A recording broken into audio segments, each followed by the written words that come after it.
Welcome, and today we are going to take a look at what is possibly one of the best range of watches you'll ever find for under £500, dollars or euros.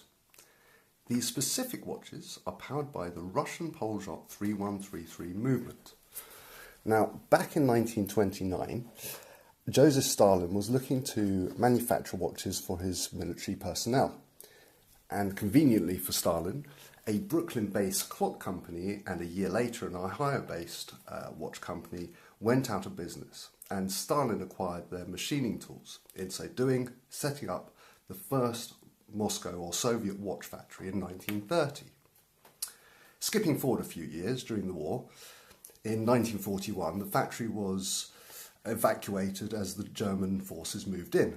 By 1943, operations were restored, and in 1945, during the Russian occupation of Germany, the machining tools from the Valjoux-based Tutomer factory were taken to Moscow, and the first Soviet chronograph watches were made. By 1950, the factory purchased the tools and rights to the Venus 150 or 150 movement from the Swiss, creating the Strela 3017 movement in 1951, which replaced the Tutomer.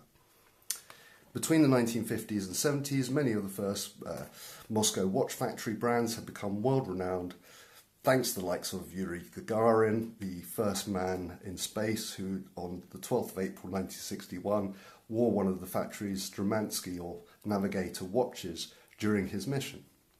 By the mid-1970s, the factory bought the rights and tools to the Swiss Valjoux 7734 movement, and by the late 70s the Poljot 3133 movement was born.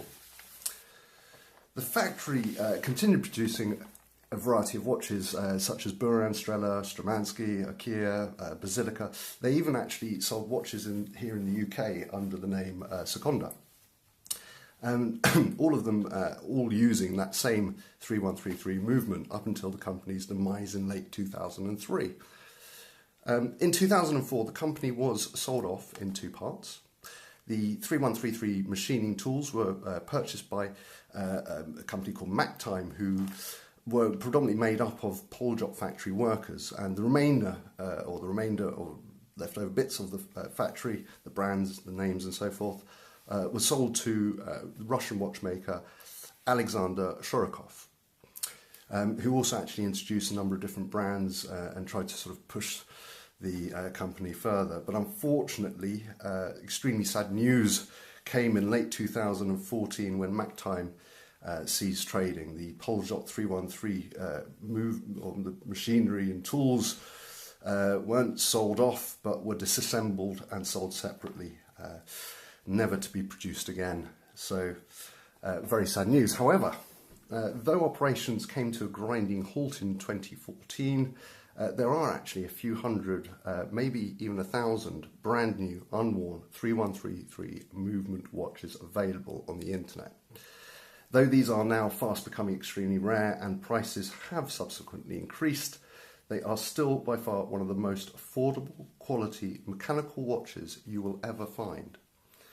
So, what makes the movement so special if it's simply a Valjoux 7734 rip-off, I hear you ask? Well, actually it's not. The factory took the movement and tools completely apart, making several subtle and not so subtle changes to it, improving it in many ways.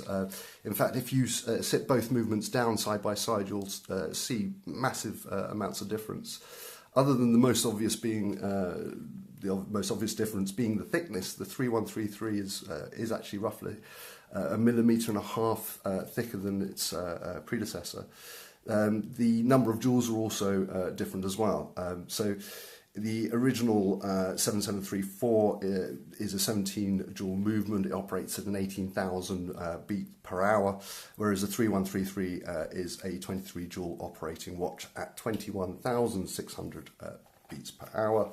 And even though the Swiss actually replaced the 7734 with the 7750 automatic movement, it's actually believed the Swiss turned to the 331 movement to help make improvements to the later version of the 7750. So now, the watch I have in front of me is actually one of the last which left the factory. It's the Moscow Classic Sturmovik. Apologies if I got that wrong. And it's there's, like I said, there's lots of different variations, lots of different types of watches. And what I love about this particular watch, other than the incredible movement inside, which we'll get to in a minute, is in 1930 when they were first producing watches. Can we get this clear and focused? The case shape, even though they weren't using a chronograph then, the case shape was identical, almost identical to this, which is really lovely. It's kind of like trench watches. If you have a look online at trench watches, you'll see that when back in the day when people had pocket watches and they were in a trench and they needed to see the time, they would add these type of brackets to the side of the watch, or their pocket watch, so they could put it's kind of a NATO, a piece of leather, so they could wrap the watch around their wrist. And then some earlier watches had this type of, if you look at for cushion case watches, you'll see they have that kind of bracket as well, and I really like that. What it does mean though, however, is that you've got to get either a bund or a folding type of strap to go over that, but they're pretty cheap and easy to get online anyway, so it doesn't matter. I mean, it comes with one anyway, so this one I actually put on myself. But the movement, like I said, it is really quite beautiful inside. You will get a lot of use out of this before it will need a service. Usually sort of about 5 years is the average, but then again, if you are like me and have too many watches, you will find that this one, which I've realised just recently, which is a Stromansky, in fact this is the style which came out of the factory, the very first of the Poljot 3133s. It was the new Ocean, or Okia, and this Stromansky were the first of the 3133s, or styles, which came out. This I purchased for roughly, you'll be surprised by this, about 100 euros, about 13 years ago now, so maybe. But now these are about 700, so they've gone up massively. But that's because if you're buying it new, that is, they are very, very rare indeed. There's literally few left on the internet. This one in particular, there are actually, I've only seen 2 left with different dial styles, because these were also a limited edition of 500. So that was another beauty of a lot of these watches. They actually did many limited edition styles and types as well. But these, they're not going to be, well, I say this, there's lots and lots and lots, there's thousands, a good few thousand second-hand ones on the market, which are even more cost-effective. I mean, this one, for example, you could pick up now. The last 2 which I've seen are roughly £349, so about $400, euros, or whatever. It's very affordable. It has sapphire crystal, this particular one. It has a screw down crown. I wouldn't go diving with it, because any watch which doesn't have, which has push buttons but doesn't have a screw down, it's not going to be watertight if it gets knocked. You really need something which has a proper screw down over the buttons, which protects it. Otherwise, it will potentially get water inside and ruin the movement.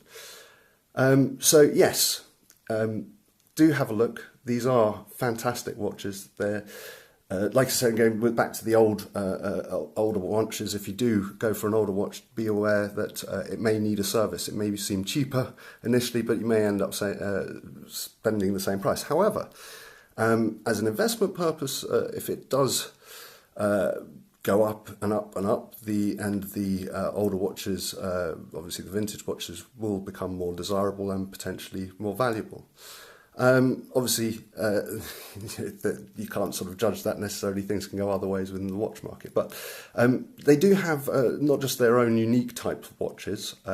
They also have a couple of homage type. So if you do like, for example, your Breitling or let's say, well, actually, let's stick with the Breitling first and foremost. They have a very similar watch to the sort of late 70s, early 80s manual wind large case Navitimer. And the large case Navitimer has obviously one of these fabulous movements in it. The genuine Breitling version obviously is going to cost you sort of about 11,000, whereas one of these you can still pick up, or one of those you can still pick up for about 400, 450. So very worthwhile if you do like that watch and could never see yourself affording one. And there's other watches, like I said, if you do like Panerai, for example, they do have a couple of military style watches which are very similar to that style of Panerai. But it is distinctly different as well, which is nice. Anyway, if you liked this video and you'd like to see more, then please like, subscribe and stay tuned for more videos.